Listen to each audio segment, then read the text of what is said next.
जी hello दोस्तों, मैं हूं कमर सीमा। उम्मीद है आप लोग ठीक होंगे। दोस्तों, इस वक्त बहुत सारी जो इंटरनेशनल कम्युनिटी और जो ग्लोबल मीडिया है उसकी नज़रें भारत की तरफ हैं कि वहाँ पे क्या हो रहा है। मैं देख रहा था राहुल कंवल जो हैं वो he was speaking with Mukesh Ambani और उनकी बेगम, आई थिंक निधि उनका नाम है शायद। एंड उनसे पूछा गया कि आप कैसे देख रहे हैं आज के दिन को, तो मुकेश अंबानी ने कहा this is new age of India. So question ये है कि बहुत सारे लोग जो हैं, अच्छा, एवरीवन, आप पूरी मीडिया को देखें तो आपको पता चलेगा तमाम सेगमेंट्स ऑफ द सोसाइटी वहां पे पहुंचे हुए हैं। वहां पे क्रिकेटर भी पहुंचे हुए हैं, सचिन तेंदुलकर भी वहां पे थे। वहां पे मोदी साहब की पार्टी के लोग भी थे। वहाँ पे बॉलीवुड के लोग भी थे। और वो मैंने देखा कि जब उसके बाद क्या नाम है इनका, अमिताभ बच्चन साहब भी वहाँ पे थे। सो प्राइम मिनिस्टर मोदी और उनकी पार्टी ने एक बहुत ज़्यादा कंट्रोल जो है वो एक उनका कंट्रोल है सिस्टम के ऊपर। नॉर्मली ऐसे होता नहीं है, लेकिन इंडिया के अंदर देयर इज ए कंट्रोल। उनका कंप्लीट कंट्रोल है। बॉलीवुड भी, नरेंद्र मोदी की बर्थडे आती है तो सारे का सारा बॉलीवुड खड़ा हो जाता है। जनाब शाहरुख खान, सलमान खान, फलाना खान, ये वो सारे के सारे। ठीक है जी। कंगना रनौत भी वहां पे आई हुई हैं, अनुपम खेर, ये सारे के सारे लोग खड़े हो जाते हैं। सनी देओल, अक्षय कुमार। वो तो मोदी साहब के वैसे ही बड़े दोस्त हैं, उन्होंने पिछले इंटरव्यू भी किया था मोदी साहब का। ये नॉर्मली होता नहीं है, लेकिन दो थेरीज हैं इसके ऊपर। एक थेरी तो ये है कि prime minister Modi so popular कि अगर आप उनकी साइड में हैं तो you it means you are on a right side. और सेकंड ये है कि एक तबका जो है वो समझता है कि एक खौफ भी है। There two things. ठीक है, अगर आप इसको देखें तो दे आर सेइंग इट, ये दो चीजें हैं जो सामने आ रही हैं। और सारे का सारा बॉलीवुड आया वहां पे। ये आप सारे का सारा क्रिकेटर वहां पे आए हुए हैं। ये कैसे कर लिया इन्होंने? ये बड़े इंपॉर्टेंट क्वेश्चन है कि how come they can do it. ये कैसे मुमकिन होता है? ठीक है जी। अभी फॉर एग्जांपल देखें, प्राइम मिनिस्टर मोदी ने क्रिकेट के वर्ल्ड कप के ऊपर वो खास तौर पे बड़ी मीम्स भी बनी उन पे, but he had a complete control. Ahmedabad में सारा कुछ हुआ। अब बीजेपी ने वर्ल्ड कप, नरेंद्र मोदी, फिर आपको याद होगा कि वो एंथनी अल्बाने जो ऑस्ट्रेलियन प्राइम मिनिस्टर, वो आए थे किया और उनका एक मैच भी हुआ था। सो पॉलिटिकल इन्फ्लुएंस भी है, इकोनॉमिक इन्फ्लुएंस भी है कि मुकेश अंबानी को भी बड़ा आना पड़ेगा, टाटास को भी आना पड़ेगा, बिरलास को भी आना पड़ेगा, क्रिकेटर्स को भी आना पड़ेगा, बॉलीवुड को भी आना पड़ेगा। ये कैसे होता है? ये क्वेश्चन है। ये कैसे होता है? आप देखें, पर्टिकुलरली ये इतने बड़े नाम हैं, ये तो जहां जाते हैं पैसे मांगते हैं। किसी काम से जाएंगे ना, किसी काम से जाएंगे। मैं देख रहा हूँ इस पिक्चर में, अगर आप देखें तो वो कैटरीना कैफ हैं, उनके हस्बैंड हैं। ये और भी जितने बॉलीवुड स्टार्स हैं, बड़े बहुत बड़े बड़े नाम हैं ये। मतलब ये इन इटसेल्फ इन्होंने बड़ा नाम कमाया है। और it means everybody is supporting prime minister Modi. लग तो यही रहा है। चीज तो आपके सामने यही आ रही है कि हर कोई, फॉर एग्जाम्पल हाल ही में अगर आपको याद हो, जब ये इशू हुआ मालदीव्स वाला, ठीक है जी, और नरेंद्र मोदी जो है वो लक्षद्वीप गए, और मालदीव्स के कुछ जो थे लोगों ने, मिनिस्टर्स ने, जूनियर मिनिस्टर्स ने कमेंट्स कर दिए डेरोगेटरी, जो कि कभी भी नहीं करने चाहिए। रिमेंबर ऑलवेज, ट्रीट, जब आपको, वो कहते हैं ना, जब आपको अल्लाह इज्जत दे तो जिसको भी अल्लाह इज्जत दे उसकी इज्जत करो। ठीक है, एक बात। सेकंड ये, then these are dignities, prime ministers, presidents, chief ministers, they are the representative of the people, they are always respected. ठीक है, वो किसी मुल्क का भी हो, कौन भी हो, कैसा भी हो, आपको उनको इज्जत से बात करनी चाहिए। पर एलानी हो, इसके ऊपर हम बात कर चुके हैं। सो तब भी सारे का सारा सलमान खान, शारदा कपूर, टाइगर श्रॉफ, इब्राहिम, जॉन इब्राहिम, ये सारे मैंने देखी थी इनकी तब ट्वीट्स और मैसेजेस। और इन्होंने सबने कहा भाई कि we stand with the prime minister Modi. ठीक है जी, एक्सप्लोर करें इंडियन आइलैंड्स को, इस तरह की बहुत सारी बातें जो हैं वो ही हुई। लेकिन अभी आप देखें कि जैसे वो कहते हैं ना, प्राइम मिनिस्टर मोदी ने ये राम टेम्पल के, और वो अकेले अंदर सेरेमनी कर रहे थे मोदी साहब, ठीक है जनाब, वो अकेले सेरेमनी कर रहे थे और बाकी सारे के सारे जो लोग थे वो बाहर बैठे हुए थे और बाहर बैठ के इंतजार कर रहे थे। और फिर मोदी साहब को पता था कि मैंने इन लोगों को बुलाया हुआ है, सो दैट वाज ऑब्वियसली, वो उस लिस्ट में मौजूद था, ये चीज़ उस लिस्ट में मौजूद थी कि अब मैंने इनको जाके मिलना है और हाय हेलो सलाम करना है इनको। एंड देन उन्होंने फिर सलाम किया, वो गए और वो सारा हुआ। सो सारे का सारा जो अब मुकेश अंबानी जब कहता है ना, देखें उनकी कहते हैं वाई प्लस सिक्योरिटी है मुकेश अंबानी की, पता नहीं वाई है कि जेड है, मैं आई विल चेक इट, आपको तो पता होगा, बहुत सारे लोग कमेंट्स में मैसेज कर देते हैं। वाई प्लस या जेड प्लस सिक्योरिटी है उनकी। और because he is so important person in India, he has transformed so much in India, लोगों को उन्होंने बड़े जॉब्स दी हैं, इंडिया को के लिए बड़ा काम किया है। वो जब ये कह रहा है कि this is a new age of India, तो इट मीन्स कि वो नरेंद्र मोदी की कंप्लीट एक्सेप्टेंस की बात कर रहा है, वो नरेंद्र मोदी को ओन कर रहा है। और आपको मजे की बात बताऊं मैं, the thing which is very important to understand here, और वो चीज़ ये है कि नरेंद्र मोदी जो हैं उन्होंने अपना एक अपने आप स्लोली स्लोली, कोई थ्रेट्स भी नहीं है, कोई कुछ नहीं है, लेकिन through social media, through media pressure उन्होंने अपने लोगों को साथ लगा लिया, ठीक है। आप कभी प्रेस पढ़ें तो प्रेस में आपको कोई ऐसी चीज़ अच्छी नहीं मिलेगी। इंटरनेशनल प्रेस ये कहेगा जी war on Bollywood, war on Bollywood, crackdown on Bollywood, cricketers को नीचे लगाया हुआ है, बिजनेसमैन को नीचे लगाया है, ये किया है वो किया है, एक ये भी तासुर आता है इंडिया के अंदर। लेकिन मेजॉरिटी लोग जो बिजनेसमैन हैं ये सारे जो हैं वो जाते हैं भाई, वो कहते हैं कि he has a control over the system, so we have to be on his side. So Narendra Modi ने एक अपना जिसे कहते हैं ना असर सूख स्टैब्लिश कर लिया हुआ है। मैंने आपको क्रिकेट की मिसाल दी।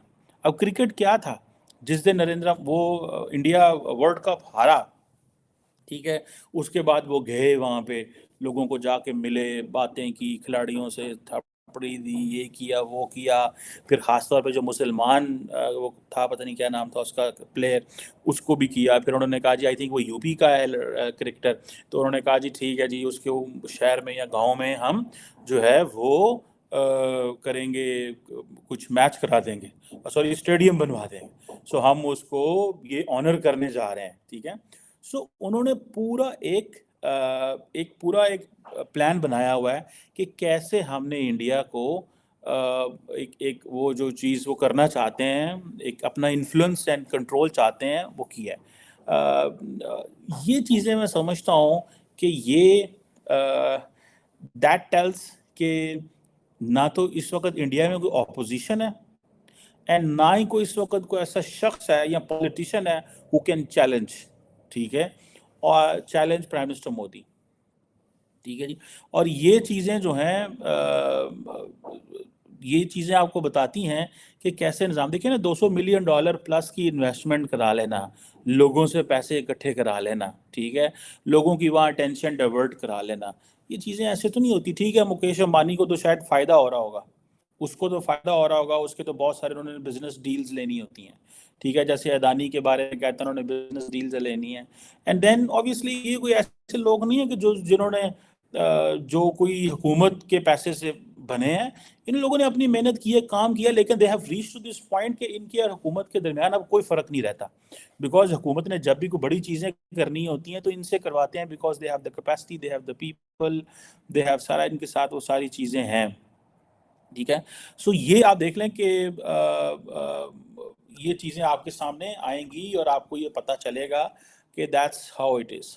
सो अनफॉर्चुनेटली वो लोग जो ये समझते हैं कि इस सारे प्रोसेस के अंदर, ये जितनी सिचुएशन आपके सामने बनी है, इस सारे प्रोसेस के अंदर नरेंद्र मोदी जो है वो कोई आइसोलेट हुए हैं, मैं नहीं समझता। उनका डोमिनेंस है, उनका कंप्लीट कंट्रोल है, और निज़ाम को लोग समझ नहीं पा रहे कि ये कितने बड़े पैमाने पे तब्दीली हो रही है। मैं तो समझ गया हूँ कि उन्होंने अपनी जो डिफरेंट तबकों में अपना इन्फ्लुएंस बढ़ा लिया, बॉलीवुड में, क्रिकेट में, हर जगह उन्होंने वो अपना ऐसा एक माहौल बनाया है कि कोई ऐसा नहीं है जो उनको चैलेंज करने वाला है।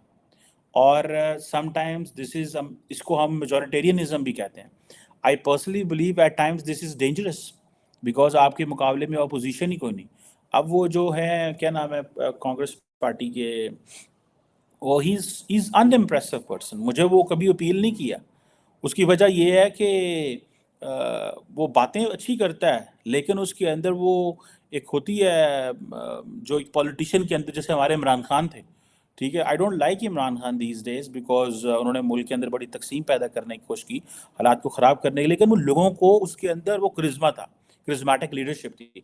नरेंद्र मोदी जो है उनके अंदर उस तरह जो है वो एक लोगों को अपनी तरफ अट्रैक्ट कर लेते हैं, लेकिन वो उस तरह लार्ज स्केल बोल नहीं सकते इंटरनेशनल ऑडियंस के सामने, या देखें वो अमूमन अवॉइड करते हैं इंटरनेशनल ऑडियंस को, इंटरनेशनल मीडिया को अवॉइड करते हैं, खुल के वो स्क्रिप्टेड चीज़ें पढ़ने की कोशिश करते हैं। लेकिन मोदी ने थ्रू, उन्होंने अपना एक नेटवर्क ऐसा बनाया, उनकी पार्टी, शायद उसकी शायद ये भी वजह है कि वो लोग, नरेंद्र मोदी और इनकी जो पार्टी है, ये सारे के सारे आइडियोलॉजिकली मोटिवेटेड लोग हैं। So whatever they do, they are doing for life after death. So much of the changes they are making in the system, this is कि हमने एक ऐसी ऐसी चीज़ें करने जा रहे हैं भारत के लिए कि ये भारत को एक नेक्स्ट लेवल पे लेके जाएगा, ये वो ट्रांसफॉर्मेशन कर देगा भारत की, ये वो तब्दीली कर देगा भारत की। I think this is what I personally, मेरी एक ज़ाती राय ये है कि ये शायद लोग शायद ऐसे समझते हैं, इसीलिए इनके अंदर ज़्यादा यूनिटी है, इसीलिए इनके अंदर ज़्यादा वो एक पैट्रियटिज्म ज़्यादा है, इसीलिए इन्होंने इन्होंने they are playing by the book, अपनी वो जो बुक है उसके तहत वो काम कर रहे हैं। और वो बुक यही है कि हम जो भी कर रहे हैं, this is we are doing for, वो इंडिया को के लिए कर रहे हैं, और इंडिया को वो जो एज एन एंटिटी समझते हैं, वो समझते हैं कि ये हमें एक एक मुस्तकबिल जो है हमने अपनी सिविलाइजेशन का बढ़ाना है। जैसे डॉक्टर जयशंकर जहाँ जा रहे हैं वो एक ही चीज़ कह रहे हैं कि 5,000 साल पुरानी सिविलाइजेशन है, 5,000 साल पुरानी सिविलाइजेशन है। आप देखें ये जो कुछ आज हुआ है under the patronage of the state हुआ है। मैंने आपको पहले कहा ये मंडे का दिन है, this is not a day of, ये कोई संडे सैटरडे नहीं है कि the prime minister is doing all that on his weekend पे कर रहे हैं। वीकेंड पे तो जो उन्होंने अपने रिलीजियस रिचुअल्स किए, लेकिन he is doing this on Monday. It means कि वो कह रहा है भाईजान मैं ये कर रहा हूँ और स्टेट की पूरी सपोर्ट के साथ कर रहा हूँ, और मेरे साथ स्टेट खड़ी हुई है, हेलीकॉप्टर आपके ऊपर फूल बिछा रहे हैं, इट मीन्स कि हम आपके, ठीक है जी, साथ हैं। और ये जो जो लॉर्ड राम का उन्होंने जो आइडल वहाँ पे लगाया है, वो जो 5 साल का ओल्ड बच्चा जो है, जिसको उन्होंने आज अनवील किया सेरेमनी के दरमियान के दौरान, जहाँ पे इतने और सारे वो क्या कह रहे हैं, जय Shri Ram, hail lord Ram, hail lord Ram, hail lord Ram, this is what everybody was saying. So उन्होंने वो अपनी एयरफोर्स हेलीकॉप्टर्स पर बिछा रही है, इंडियन एयरफोर्स, जो मैंने आपको बताया। सो अब आप अंदाज़ा लगाएं कि Indian air force under the state tutelage, under the state patronage, वो ये सारा कुछ कर रहे हैं, ठीक है जी। और सारी वो जो भी डेकोरेशन और वो सारा उन्होंने किया, और सारे मीडिया को लगा दिया। और मीडिया को अगर आप देखें, भारत के मीडिया को, the way they are wearing dresses and all that, ठीक है जी, कि राम जो है वो इटर्नल है, राम जो है वो बहुत सारी, मैं देख रहा था वो जो चीज़ें पढ़ते हैं कि राम बिलोंग्स टू एवरीवन, ठीक है। जैसे मुसलमान कहते हैं ना कि जी हम राम जो है खुदा सबका है, ठीक है। So they are saying Ram belongs to everyone, Ram is not just present, Ram is eternal. So वो सारी चीज़ें पूरी की पूरी कर रहे हैं। Fire, Ram is energy, Ram is not dispute, Ram is solution. This is what they are saying, ठीक है जी। और ये सारी की सारी जो हाई प्रोफाइल फिगर्स वहाँ पे, आरएसएस की politicians, Yogi Adityanath, chief minister साहब, जो सब आए हुए थे। सो भाई ये एक डिफरेंट चीज़ है।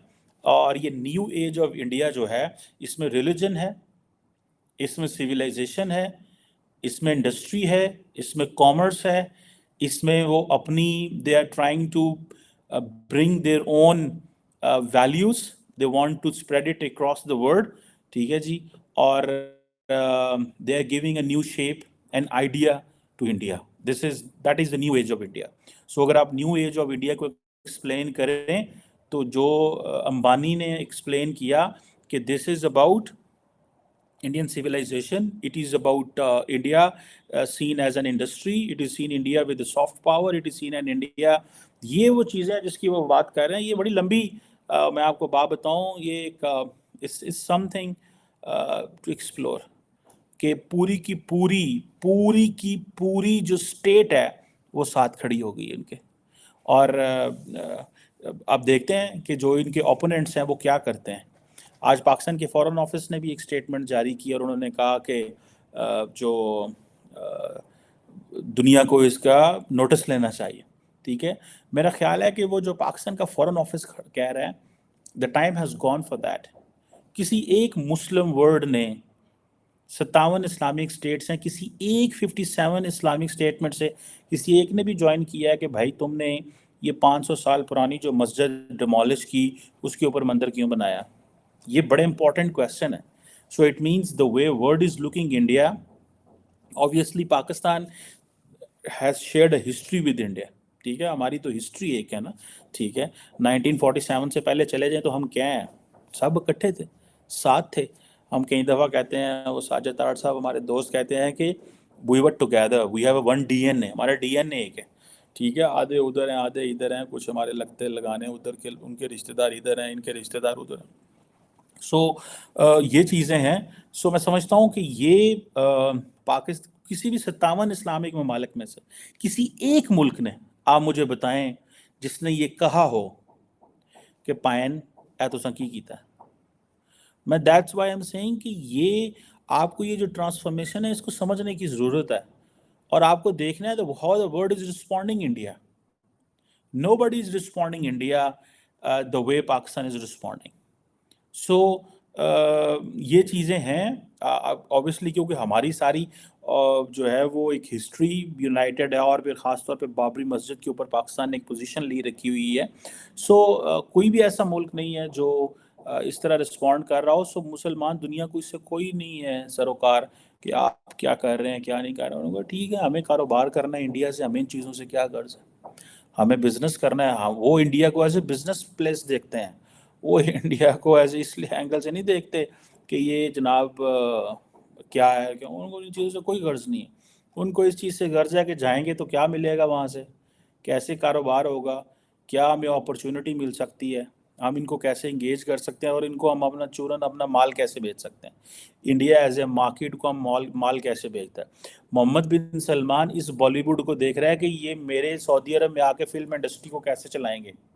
उनके लिए राम मंदिर और बाबरी मस्जिद, ये दोनों उनकी उस पॉलिसी में कहीं फिगर आउट नहीं करते.